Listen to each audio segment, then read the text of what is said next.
En transformant un d'outils de calcul en unité de mesure, les Égyptiens n'ont pas simplement ouvert la porte à tout un monde nouveau de costumes sur mesure et de moquettes ajustées au centimètre. Ils ont fait de 1 la mesure de toute chose. 1 était devenu le maître suprême, mais son aventure ne faisait que commencer. Il allait devenir l'essence même de l'univers.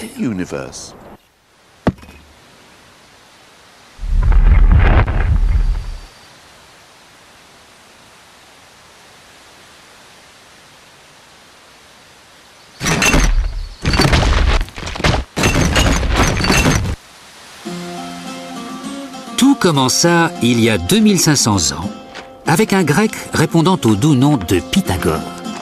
Il inventa un théorème qui vous dit peut-être quelque chose. Le carré de l'hypoténuse d'un triangle rectangle est égal à la somme des carrés des côtés de l'angle droit. Pythagore a été le premier à avoir l'idée des nombres pairs et impairs. Il leur a même donné un sexe. 1 était masculin, 2 féminin et ainsi de suite. Il avait aussi un penchant pour les nombres entiers, les ensembles de 1. Il a réalisé que certains nombres entiers formaient des formes plaisantes. 3 fait un triangle, 4 un carré, 1 plus 2 plus 3 plus 4 font 10, ce qui donne un triangle magique.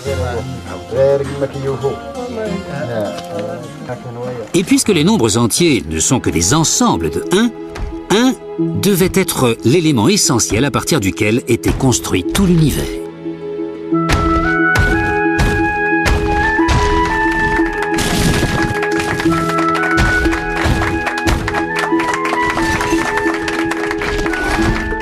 N'avait jamais été autant admiré.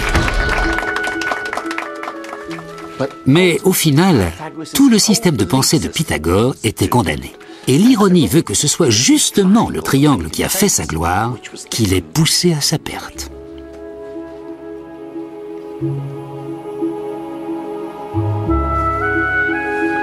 Si 1 était au cœur de tout, il aurait dû être également au cœur de tous les triangles, même le triangle rectangle avec 2 côtés égaux. Mais le problème, c'est que non.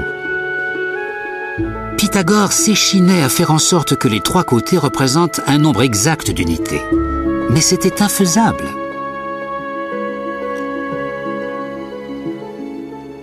Quand l'un de ses disciples tenta de le lui faire remarquer, les autres le noyèrent. Toute la théorie de Pythagore, qui voulait que le monde soit fait d'unités, n'était qu'un mensonge.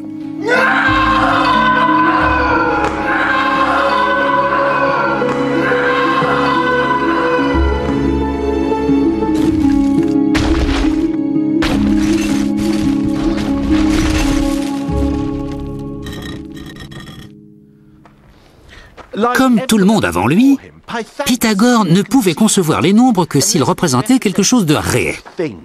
1 n'était pas 1 s'il ne désignait pas un siège, un escalier ou un présentateur de télé. Mais les mathématiciens qui suivirent Pythagore se libérèrent de ce carcan. Et le plus génial d'entre eux était Archimède. Sous son impulsion, les mathématiques entrèrent dans le domaine de l'inimaginable. Par exemple, il jouait à calculer le nombre de grains de sable nécessaires pour remplir l'univers. Ces jeux mathématiques peuvent nous paraître un peu zinzin, mais ils ont parfois eu des résultats pratiques dont nous bénéficions encore aujourd'hui. Par exemple, une question l'obsédait. Que se passerait-il si on changeait une sphère en cylindre? En quoi la surface serait-elle différente? Bon, moi, ça ne m'empêche pas de dormir, mais Archimède a vécu le plus grand moment de sa vie quand il a enfin réussi à concocter sa formule.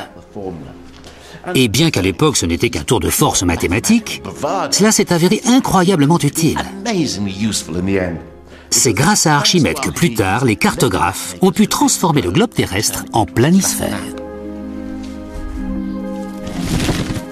1 n'était plus l'essence de l'univers, mais il aidait à créer un âge d'or pour les mathématiques théoriques.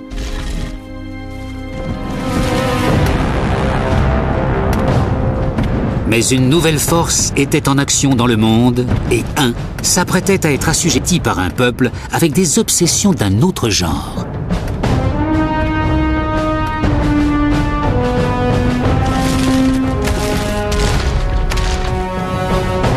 Archimède vivait à Syracuse, et quand les Romains envahirent la cité en 212 avant Jésus-Christ, il était au beau milieu d'un calcul particulièrement fascinant. Pour tout dire, il était si obnubilé par son travail qu'il commandait « Surtout, ne me dérangez pas ».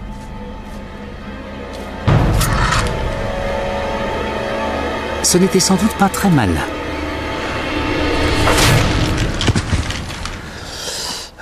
C'était la fin des mathématiques théoriques dans le monde classique. Les Romains se souciaient peu des abstractions farfelues comme calculer le poids de toutes les chèvres ayant jamais vécu sur Terre. Ce qui les intéressait, c'était le pouvoir.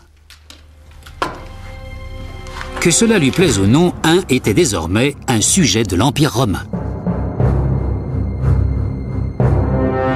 Il dut quitter le monde vertigineux des mathématiques abstraites pour s'atteler à des préoccupations plus terre-à-terre.